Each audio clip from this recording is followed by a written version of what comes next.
Hi guys, so welcome to this video. So ತುಂಬ ದೊಡ್ಡ scam ಅಂತ ಕರೀತಿದ್ದಾರೆ, ವಿಚ್ ಇಸ್ ನೀಟ್ ಸ್ಕ್ಯಾಮ್ 2024 ಅಂತ ಕರೀತಿದ್ದಾರೆ. So ಈ ವಿಡಿಯೋಲಿ ನೋಡೋಣ what is that scam is about ಅಂತ ಅಂದ್ಬಿಟ್ಟು. ಸೊ ಬೇಸಿಕಲಿ ನೀಟ್ ಅಂದರೆ ಎಲ್ರಿಗೂ ಗೊತ್ತು, it's entrance exam foreign medical college ಬಗ್ಗೆ. ಯಾರಾದರೂ MBBS ಮಾಡಬೇಕು ಅಂತಂದರೆ ನೀಟ್ ಎಕ್ಸಾಮ್ ಬರೀತಾರೆ ಆ್ಯಂಡ್ ಅದರಲ್ಲಿ ಕ್ಲಿಯರ್ ಆದರೆ ಅವ್ರು ಬಂದ್ಬಿಟ್ಟು MBBS ಕಾಲೇಜ್ಗೆ ಜಾಯ್ನ್ ಆಗ್ಬೋದು. ಇದನ್ನು ಯಾರು ಕಂಡಕ್ಟ್ ಮಾಡ್ತಾರೆ ಅಂತಂದರೆ NTA ನ್ಯಾಷನಲ್ ಟೆಸ್ಟ್ ಏಜೆನ್ಸಿ ಅಂತ ಅಂದ್ಬಿಟ್ಟು ಅವ್ರು ಕಂಡಕ್ಟ್ ಮಾಡ್ತಾರೆ. ಥ್ರೂಔಟ್ ಇಂಡಿಯಾನು ಕಂಡಕ್ಟ್ ಮಾಡ್ತಾರೆ. ಸೊ ಇಟ್ಸ್ ನಾಟ್ ಲೈಕ್ ಸ್ಟೇಟ್ಗೆ ಒಂದು ಎಕ್ಸಾಮ್, ಇವ್ರಿಗೊಂದು ಎಕ್ಸಾಮ್ ಅಂತ ಇರಲ್ಲ. ಸೊ ಎಲ್ರಿಗೂ ಒಂದೇ ಎಕ್ಸಾಮ್ ನೀಟ್ ಅಂತ ಅಂದ್ಬಿಟ್ಟು ಮಾಡ್ತಾರೆ. ಸೊ ಬೇಸಿಕಲಿ ಈಗ ಏನು ಆಗಿದೆ ಅಂತ ಕೇಳಿದ್ರೆ, it's like really very shocking to know all these things. So first thing ಏನಾಗಿದೆ ಅಂತಂದರೆ, there are 67 people who got 720 out of 720 marks ಅಂತೆ. ಮುಂಚೆ ಇಯರ್ ಹಿಸ್ಟ್ರಿ ನೋಡಿದ್ರೆ ಒಬ್ಬರು ಇಬ್ಬರು out of so many lakhs of students use to get 720 out of 720. But ಈ ಸಲಿ it's like 67 people who has got 720 out of 720. ಅದು ಹೆಂಗೆ ಸಾಧ್ಯ ಅಷ್ಟೊಂದು ಮಾರ್ಕ್ಸು 67 ಪೀಪಲ್ಗೆ ಬರೋಕ್ಕೆ ಅಂತ ಅಂದ್ಬಿಟ್ಟು ಫಸ್ಟ್ ಕ್ವೆಶನ್. ಆ್ಯಂಡ್ ಅದರಲ್ಲೂ one of the suspicious thing ಏನು ಅಂತಂದರೆ, 8 students among the 67 students are from the same centre. ಅಂದರೆ ಒಂದೇ ಎಕ್ಸಾಮ್ ಸೆಂಟರಲ್ಲೂ ಪ್ಲಸ್ ಅವ್ರದ್ದು ರಿಜಿಸ್ಟರ್ ನಂಬರ್ಸು ಸೀಕ್ವೆನ್ಸ್ ಆಗಿದೆಯಂತೆ. ಅವ್ರದ್ದು ಎಲ್ಲರದ್ದು 720 ಮಾರ್ಕ್ಸ್ ಬಂದಿದೆಯಂತೆ. ಅದು ಹೆಂಗೆ ಸಾಧ್ಯ ಅನ್ನೋದು first question.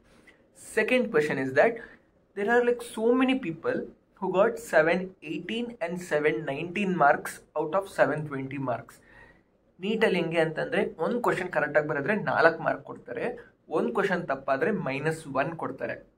So 720 out of 720 ತೊಗೊಂಬರೋದು ಸಾಧ್ಯ. ಬಟ್ ಇವಾಗ ಒಂದು ಕ್ವೆಶನ್ ತಪ್ಪಾದರೆ, so basically next question wrong ಆದರೆ ಇಟ್ಸ್ 716 ಬರಬೇಕು ಅಲ್ವಾ? ಇಲ್ಲ ಅಂತಂದರೆ 717 ಬರೋ ಸಾಧ್ಯತೆಗಳಿದೆ. ಬಟ್ 718 719 ಬರೋ ಸಾಧ್ಯತೆಗಳೇ ಇಲ್ಲ ನೀಟಲ್ಲಿ. ಅಂಥದ್ರಲ್ಲಿ 718 719 ಎಲ್ಲಿಂದ ಬಂತು ಗುರು ಅಂತ ಕ್ವೆಶನ್ ಕೇಳ್ತಿದ್ದಾರೆ ತುಂಬ ಜನ ಅಂತ ಅಂದ್ಬಿಟ್ಟು. So that is one of the another thing about the neat. Third thing ಏನು ಅಂತ ಅಂದರೆ, ಇನ್ Bihar before the exams started there was a rumor around that paper got leaked ಅಂತ ಅಂದ್ಬಿಟ್ಟು.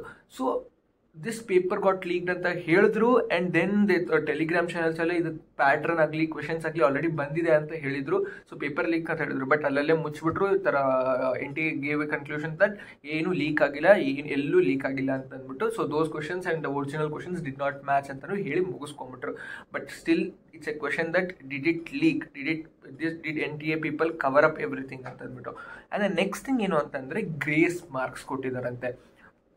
This is one of the very lamest thing they have done ಅಂತ ಹೇಳ್ತಿದ್ದಾರೆ. Because there were few people, ಅವ್ರಿಗೆ ಏನಾಗಿತ್ತು ಅಂತಂದರೆ, ಕ್ವೆಶನ್ ಪೇಪರ್ ಸ್ವಲ್ಪ delay ಆಗಿ ಕೊಟ್ರಂತೆ, ಒಂದು 15-20 ಮಿನಿಟ್ಸ್ ಡಿಲೇ ಆಗಿ ಕೊಟ್ರಂತೆ. ಸೊ ಅವ್ರಿಗೆಲ್ಲ ಏನು ಮಾಡಿದ್ರು, ಅವರೆಲ್ಲ ಎಕ್ಸಾಮ್ ಬರೆದ್ರು. ಎಕ್ಸಾಮ್ ಬರೆದ್ಮೇಲೆ ಅವರೆಲ್ಲ ಏನು ಮಾಡಿದ್ರು ಅಂತಂದರೆ, ಡೈರೆಕ್ಟಾಗಿ ಕೋರ್ಟ್ಗೆ ಹೋದ್ರು, ರೆಡ್ ಪಿಟಿಷನ್ ಹಾಕಿದ್ರು, ಈ ಥರ ನಮಗೆ ಲೇಟ್ ಆಗಿದೆ, ನಮಗೆ ಏನೋ ಒಂದು ಸಾಲ್ವ್ ಮಾಡಿ ಅಂತ ಅಂದ್ಬಿಟ್ಟು. ಸೊ ಅದಕ್ಕೆ NTA ಏನು ತೊಗೊಂಡಿದೆ ಗೊತ್ತಾ ಸ್ಟೆಪ್ಪು, ಯಾರಿಗೆ ಲೇಟ್ ಆಗಿ ಕ್ವಶನ್ ಪೇಪರ್ ಕೊಟ್ಟಿದ್ದಾರೋ, ಯಾರು ಕೋರ್ಟ್ಗೆ ಹೋಗಿದ್ದಾರೋ ಅವ್ರಿಗೆಲ್ಲ ಏನು ಕೊಟ್ಟಿದ್ದಾರೆ ಗೊತ್ತಾ, in return extra grace marks ಅಂತ ಕೊಟ್ಟಿದ್ದಾರೆ. ಎಷ್ಟು ಗ್ರೇಸ್ ಮಾರ್ಕ್ಸ್ ಕೊಟ್ಟಿದ್ದಾರೋ ನಿಮಗೂ ಗೊತ್ತಿಲ್ಲ, ನನಗೂ ಗೊತ್ತಿಲ್ಲ, ಯಾರಿಗೂ ಗೊತ್ತಿಲ್ಲ, ಅಷ್ಟೊಂದು ಗ್ರೇಸ್ ಮಾರ್ಕ್ಸ್ ಕೊಟ್ಟಿದ್ದಾರಂತೆ. So that is one of the lamest thing they have done. ಏನಕ್ಕೆ ಅಂತಂದರೆ, ಇವಾಗ 15 ಮಿನಿಟ್ಸ್ ಲೇಟಾಗಿ ಕೊಟ್ಟರೆ ಕ್ವಶನ್ ಪೇಪರು, ಇನ್ನೊಂದು 15 ಮಿನಿಟ್ಸ್ ಎಕ್ಸ್ಟೆಂಡ್ ಮಾಡ್ಬೋದಿತ್ತು ಟೈಮ್ನ ಅವ್ರಿಗೆ. ಅದೆಲ್ಲ ಬಿಟ್ಟು ಅವ್ರು ಕೋರ್ಟ್ಗೆ ಹೋಗಿದ್ದಾರೆ. ಓಕೆ, ಬಿಕಾಸ್ ದೇ ಆರ್ ಅವ್ರಿಗೆ ಟೈಮ್ ಕೊಟ್ಟಿಲ್ಲ, ಸೊ ಅವ್ರು ಕೋರ್ಟ್ ಹೋಗಿದ್ದಾರೆ.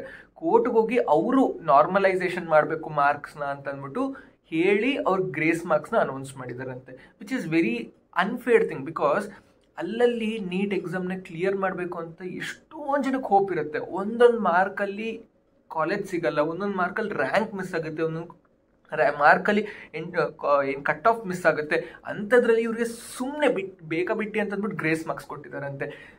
there could be some other different solution, but solution is not the nice one is what people are thinking. It's very unfairness and of the competition, because NEET ತಗೊಂಬಂದಿದ್ದೇನಕ್ಕೆ, entire India should have transparency. ಒಂದು ಎರಡನೇ thing ಏನು ಅಂತ ಅಂದರೆ, it should have common competition throughout the state ಅಂತ ಅಂದ್ಬಿಟ್ಟು ತೊಗೊಂಬಂದಿರೋದು.